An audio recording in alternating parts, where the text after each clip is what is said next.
Hey there, it's Wayfair here, where delivery and setup are as easy as a few taps on your phone. You're relaxing in an old hammock, scrolling Wayfair's app, when you spot it, a brand new patio set. Next thing you know, Wayfair delivers it right to your patio and sets it up. Oh, you need a new grill too? All right, Wayfair's got you covered. With Wayfair's Room of Choice delivery and fast expert setup on qualifying orders, life gets a little easier. Visit wayfair.com or the Wayfair app. Wayfair, every style, every home. Hi there, and thank you for joining us on the Overcomers Overcoming podcast. We feature those who are in the process of overcoming or have overcome any type of life encounter, life obstacle that at the time seemed to be almost insurmountable. With this podcast, we have three objectives in mind. Our first objective is we want you to know with a confident resolve you are not alone. We want to work with you. We want you to know there are others who are working with you, who want to help you through whatever you are encountering, and together we will get through whatever you're experiencing. Our second objective is there are multiple options for any life encounter you are facing. We want to help you develop a resolve that there are various options and solutions to any life dilemma. Our third objective is to help you with critical thinking skills. If you're encountering something that was possibly a decision you made sometime in the past, and if you had the opportunity for a life redo, you would make a different decision. We want to help you with those critical thinking skills that can help you make an informed decision and not encounter what you're going through at the moment. We are the Cooper Culture, a veteran-owned business. We work with business personnel and families to develop and sustain connected relationship cultures within their families and organizations. That type of organization is one where people feel wanted, appreciated, and genuinely a part of that organization. I'm with my wife and business partner, Marty, who has helped me facilitate this podcast. Today we feature Angie Weinberger, who discusses with us her early life of what she now knows as post-trauma. And it was post-traumatic syndrome she had that she carried with her for a while and didn't really recognize what it was that was keeping her from performing at her designed potential. She discovered that a little later in life, and she learned what she needed to do to overcome that.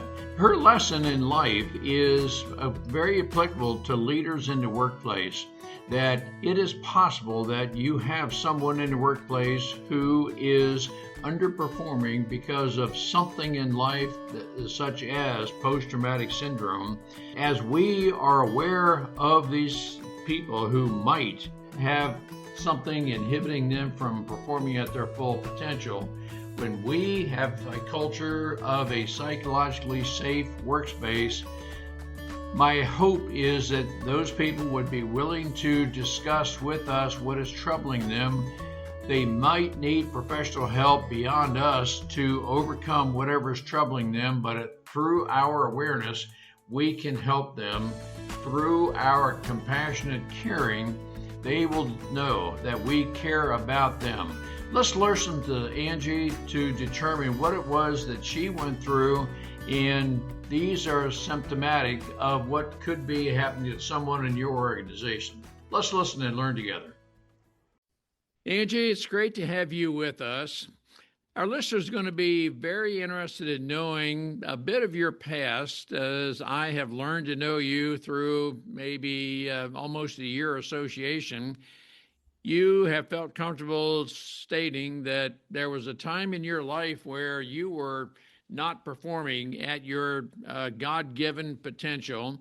And I'm just curious if that might be a matter of someone said something to or about you, what it might be. And Angie, the whole purpose of my starting this conversation this way is to appeal to leaders that we might have people in our family, in our organization, that are not performing at their God-given potential because of something said to or about them in the past. And that stays with us. And for some of us, and it's a part of my background, for some of us, those negative words stay with us and they are draining to us intellectually and or emotionally. Angie, I don't want to suppose any of that is a part of your story, but our listeners are going to be very interested in how you have overcome. Great to have you with us. Thank you so much, Ron, for the invitation. Great talking to you today. Yeah, so let me maybe start with my actual past. I lost my dad really early in life when I was about 16 through a car accident. And, my parents were always very supportive of anything I wanted to do. So had this not happened, I probably would be an actress by now or, a writer or journalist. But I felt a strong need to get into a profession where I could actually, make some money, like something serious. So somebody pointed me in the direction of business, and then I wanted to work with people. So I started my career in HR thinking I would work with people. And I think I was about, let's say, 10 years into my HR career, fairly successful. I was already a vice president. So, I had made pretty good progress already.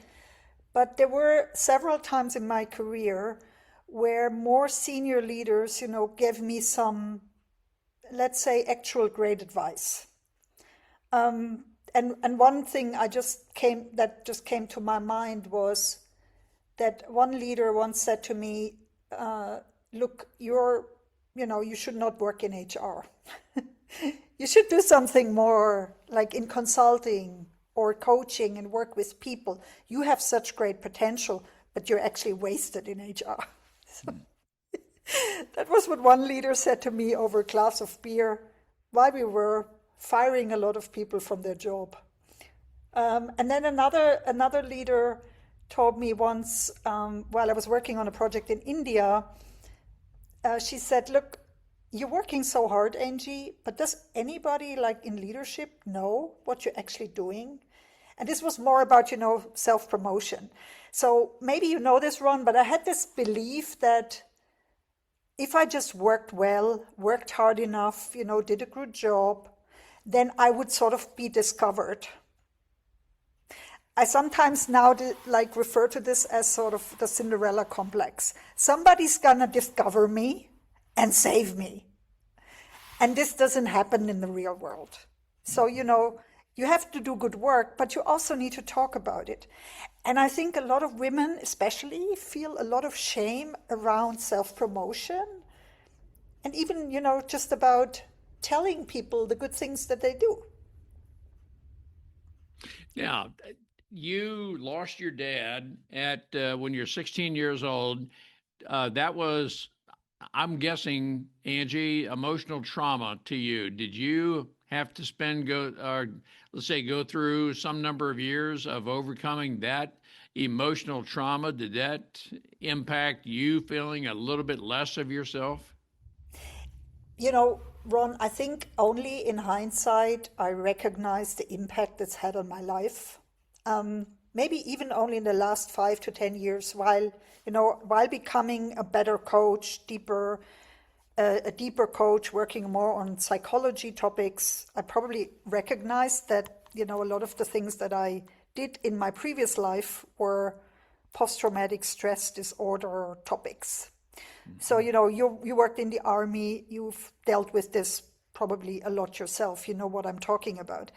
But when I was at that time, there was not a lot of therapy, or people didn't really think about, that I could probably need some sort of emotional support going through such a loss at the time. So I usually just survived. I was in survival mode for a long time and basically worked hard.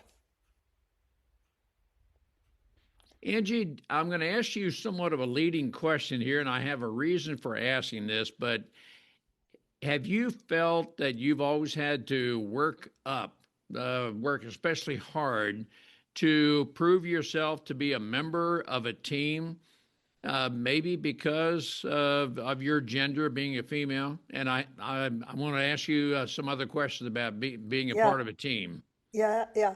So this was a very interesting experience for me because I would say up until I graduated from university back like mid 90s, I didn't notice, that I was a woman. Like for me, it didn't make so much difference that I'm a woman. But when I got out of university and into the corporate world, and I was in banking, so it was a bit of a male-dominated field. Then, there were some comments that I could not really place. And there were also, at that time in Germany, there were still things, that were common that in the US you would not have heard of, even like in the 90s. Like a comment about, I should wear more dresses or similar things, where I was just thinking, really? That's how you, determine my competence? Based on the fact whether I wear a dress or a pant. But I think there's the subtle issue that women experience that has not really been named for a long time, and that is that you always have to prove yourself more, or especially, and that is a situation I really know well, when you were like the only woman in the room, that sometimes, you felt a bit like invisible. And then, you would say something. This is a common example I also experience, but I hear from a lot of women, like the woman says something and then a man says the same thing, and then the man gets praised and the woman, is ignored. Or that the man progress faster in the promotion cycle than the women. So also, that is something I would say I think I experienced life. But as I told you, I had a pretty good career. I'm pretty satisfied with the possibilities that I received and what I was able to achieve. I think I was also quite open to experiment. Like, I was asked if I wanted to go to India within the next 2 weeks, and I said, sure, why not?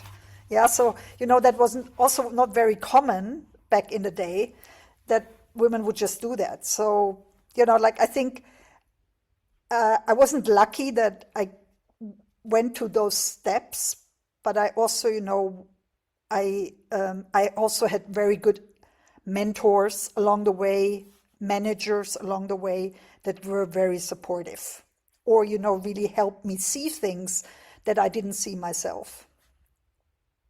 You mentioned the German culture, and what I want to ask you is not to be discriminatory at all or negative about the German culture, but you are an international traveler and speaker. Are women? Do you have to adapt to the culture of the various countries to be accepted? Do you think as a woman?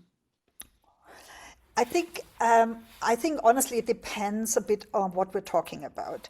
I feel like it is a lot more acceptable now to be like a female speaker, an author, to be on panels than maybe it was 20 years ago. So, when I think back about my first project in India, it was very often common to be separated. So the men and the women, they were in separate rooms, or they had separate, like, let's say, circles.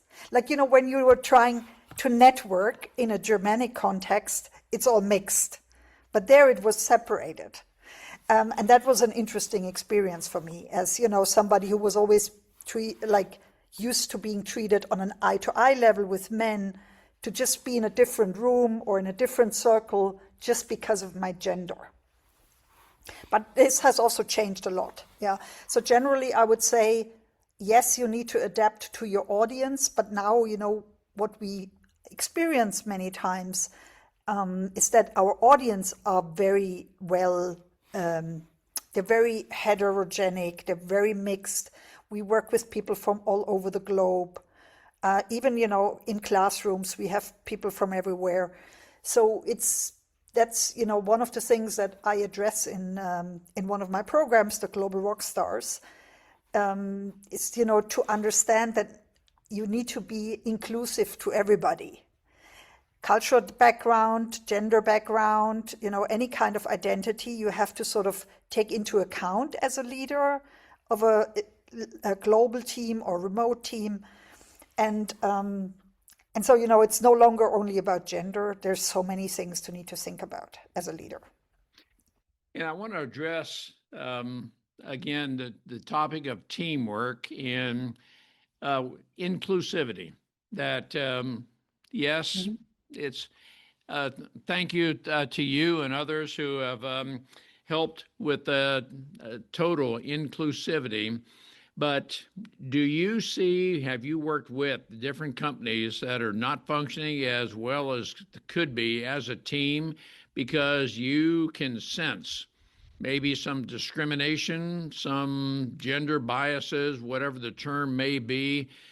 Angie, I'm addressing teamwork now because as we are recording this on what is today, the April 6th, 7th, that very recently in the United States, we had a U.S. crew member rescued from the Iranian war who was down, and as we're recording this, he was shot down on Good Friday and recovered on Easter Sunday. But it was through teamwork that everything came about.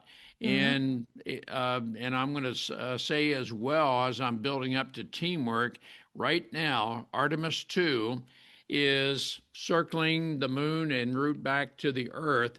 The huge amount of teamwork, male, female, total inclusivity that brought all of that about. What I'm trying to do, Angie, is emphasize the importance of total integrated teamwork. In your current work with leadership and culture, can you sometimes identify that, no, you're not functioning well as a team because you have inherent biases type thing? Absolutely. And, Ron, I'm also not free of these biases. So even, myself, I'm still learning every day. So I'm trying to also in my team bring in people that are very different from me so that I can also, continue to challenge my own bias. And, when we put together the book, which is now already 3 years old, the Rockstar album, we were also working in an interdisciplinary team with freelancers, and we had some challenges as well during the book production that we needed to address then, and we brought our learning back into the book. And I think, what happens a lot is that leaders, no matter what gender, they have their own way, they're a bit set in their ways, they think they know how to run something, how things are actually working. However, at a certain age, we also stop learning. And then it might be useful to bring in the different perspective, even from a very young person, because, they might have ideas about things like, for example, AI that you don't understand, because you just haven't dealt with these things. Or maybe not only technology, maybe it's other things, like maybe you've never dealt with a situation in your life where you didn't have electricity or Wi-Fi. But, in their country, this is very normal. So they might be a bit more resilient than you. And these are the kinds of things I find really useful to practice as a global leader, or rock star, as I tend to call them, to really understand a bit more the perspective where the other person is coming from.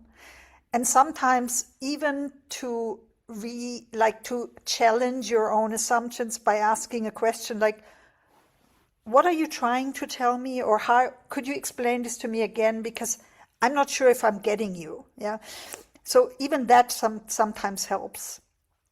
And one of the things, that is the key to inclusive working, to teamwork, especially in remote team, is to ensure that every team member has a voice. And for some people, it might not be the spoken word. Yeah. So what you probably also know is, when we have a team and there's a bunch of native speakers in English, and then we have a bunch of non-native speakers, and maybe some more like people from a cultural background where group harmony is more important than individual success. You have to be really careful that you still bring everybody on board somehow. And for some people, it might be better, to write than to talk. So these are the kind of topics that we work on with our global leaders in our programs. I love the term rockstar team. And now you mentioned just a moment ago, bring on people that are different from you. Mm-hmm. And wow, Angie, I'm a wholehearted believer in that. I'll just say, as a brief example, Marty, my wife of 57 years, and I are very different, but in complementary ways. And is it fair to say, Angie, that you need to know yourself, your strengths, your weaknesses, and surround yourself with people who can strengthen your weaknesses, gender irrelevant? That's and I mean that as a question, not a statement. I want to take a very brief moment to tell you about myself, the Cooper Culture, a certified veteran-owned small business. I am a retired lieutenant colonel serving the Air Force for 22 years as an F-4 pilot, commander. I have 300 combat missions. I specialize in executive leadership training, team building, and workplace culture, where we help businesses to develop a culture of loyalty, trust, and by developing personality traits and personal strengths, we can help identify those traits that support the company's objectives. We do this through half-day and all-day training shops. I'm also a public speaker where I welcome the opportunity to speak with your group to help you develop your team to the point where people are loyal and they know exactly how they fit in the organization and contribute to your strategic objectives. Through that, you will have a very profitable company and a psychologically safe space where people know they can freely discuss everything about the company themselves, and we are always working together to progress. Contact me at ron@thecooperculture.com. Our website is thecooperculture.com. Look forward to the opportunity to speak with your group, work with your group, to take your group to the next level to where we soar together. Let's work together. Yeah, no, that's obviously, a lot of a lot of leadership development programs are self-recognition programs. Like, how do you actually understand yourself better? Because you can only lead others when you understand yourself and when you can lead yourself. Yeah, I'm preaching to the choir here. So, but I think, this is one of the things that people often underestimate, especially if they start to go on this journey. It's like say, mid-career, midlife. They come to us, for example, because they want tools. So a lot of times when I ask my coaching clients, my executive coaching clients, so what do you want to get out of today's session? They're like, oh, I hoped you were gonna give me some tools. Like, okay, here's the toolbox. Yeah. It's like, a DIY session or something. They always want tools, methods, models. But hardly anyone understands, that the first thing that they have to learn is, who am I? Why am I ticking the way I'm ticking? Why am I behaving the way I'm behaving? As I mentioned to you right in the beginning of the interview, like the fact, that I probably have post-traumatic stress disorder and that this leads, to me being in survival mode for most of my career, that was something I only learned recently. So, but this is something, I think that a lot of my clients face. I have a lot of clients with post-traumatic stress disorder, and they don't know that they have that.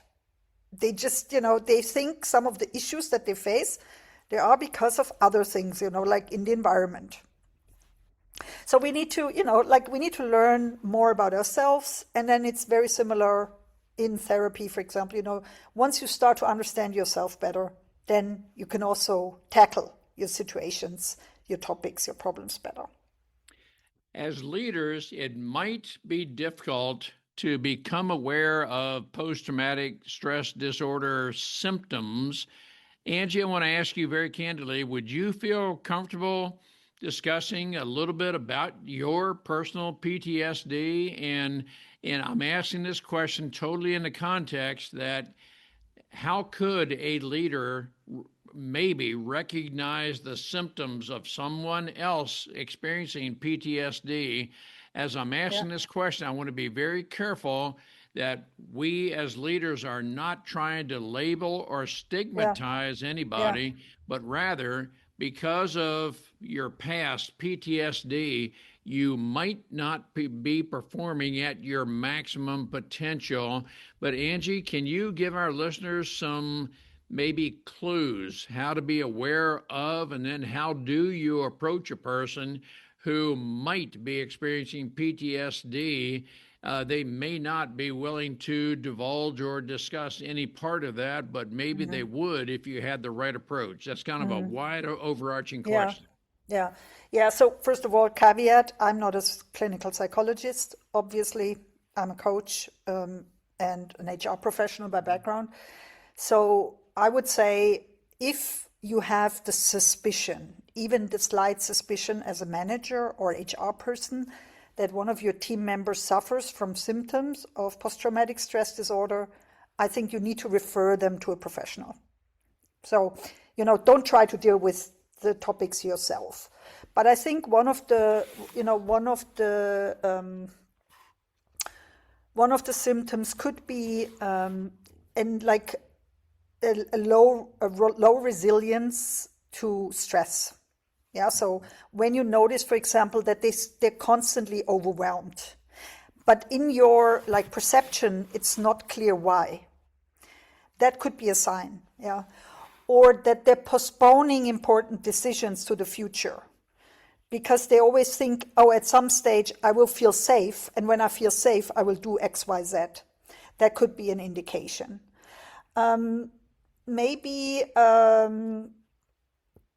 Maybe some people, one of the indicators somebody told me quite early in my career is, and I think that's an indicator, is that they don't let people in. At some stage they just block.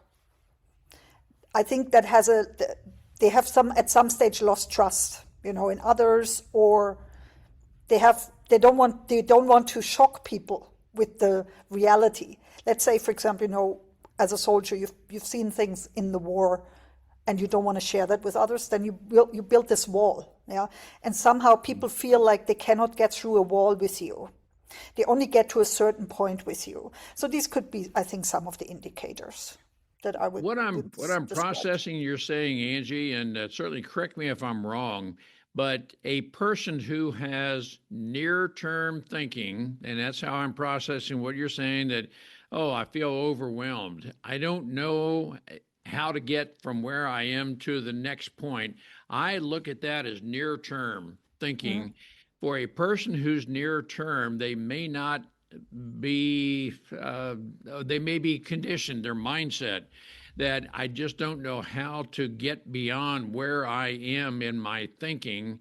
And that may be an indication that, there's something that is there's a barrier between where you are and where you can be. And that may be where professionals can help open the door, so to speak. And Angie, I too am not a certified professional in this, but I'm curious if what I'm saying may be an indicator for our leaders who are listening.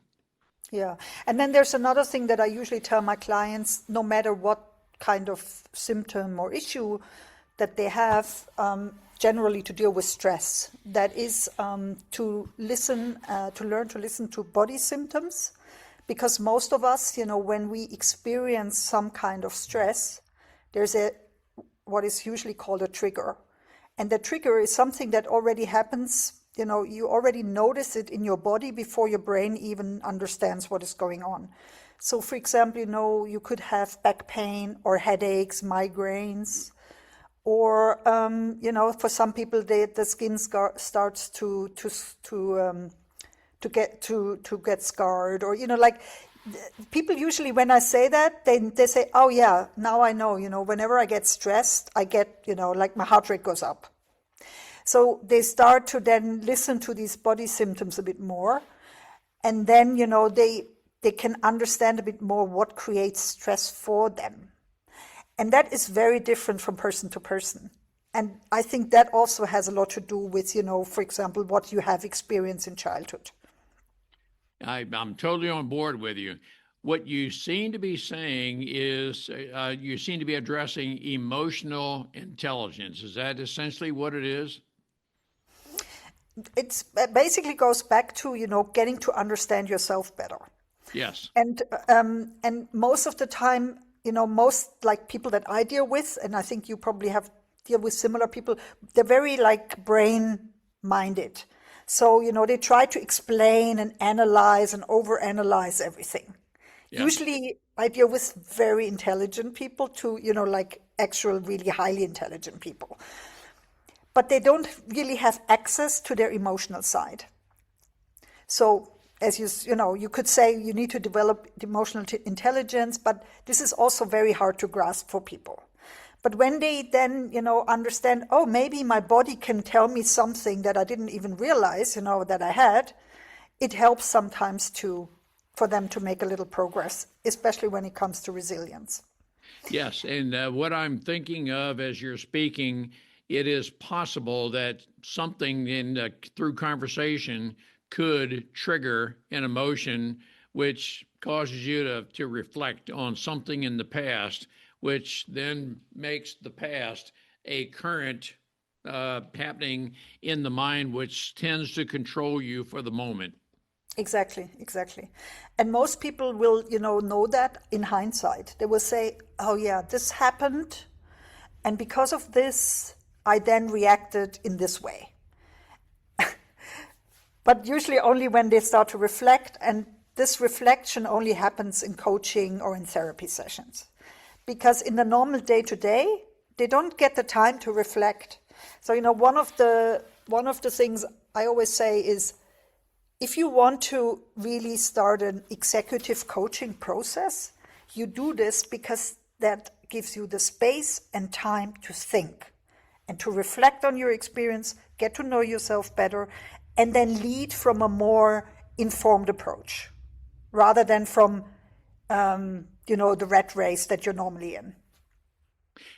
Now, in your practice of becoming a rock star, are you an emotional coach, or do you hand that over to a professional? So that's a very good question. So I think, as a coach, I try to bring in also the emotional side. But we're very much focused on the future, not so much focused on the past. So it starts like at today, and from today we go into the future and into action.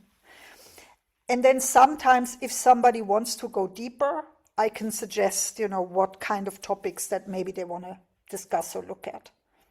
But it's not therapy, obviously. Angie, as we bring this in for a landing, I want to ask you a question. I think there are a lot of people who are, you and I might be able to detect, may be inhibited through PTSD, something that has emotionally triggered them in the past. Would you feel comfortable having another episode where we discuss, I'm going to use the term emotional intelligence, but it's coaching a person to help overcome whatever's holding them back. And it may be the PTSD, but it's helping the person think long term. I call it critical thinking, but there are any number of things that can help a person to become a longer term thinker. Would you feel comfortable addressing that part as your therapy business? Ron, I'd be happy to talk more about this because I honestly think a lot of people right now struggle. And here, for example, in Switzerland and in Germany, it's very hard to get a therapist. So I'm thinking, for some people, they might not need therapy. Maybe just a few, sessions with me would already help them to move forward. So yes, happy to talk more about this. Feel free to invite me again. Angie, I will. And I don't want our listeners to think that I am oversimplifying this, but I know through my own life experience and practice, sometimes when we project and it's genuine from our heart, we care. People respond to that. And Angie, I'm sensing you exude that in your with the people you work with. You genuinely care, and when the people know that, they will be willing to work with you. Angie, we look forward to having you come back for another episode. Great to have you with us. Been a total pleasure. Thank you so much, Ron. Thank you. We appreciate having the opportunity to share our and our guests' life experiences with you. The Cooper culture advances organizations to achieve and sustain high retention rates, connected communication, and trust through personality insights and principled leadership. You can contact us at our website, thecooperculture.com, and you can contact us directly at ron@thecooperculture.com or Marty, M-A-R-T-Y, at thecooperculture.com. We work with you to help assess aspects of your culture to advance the environment and people to their best performance. We do that through our staff of certified personal performance coaches, leadership trainers, keynote speakers, and disc personality behavior experts. You can book a speaking engagement directly through our website by contacting us at ron@thecooperculture.com. We look forward to sharing our life experiences with you, some of which are profound, some of which are pretty funny. Some of those life experiences are ones we'll never do that again because we've been through stuff. We truly look forward to working with you, speaking with you, helping advance you in any way that we can.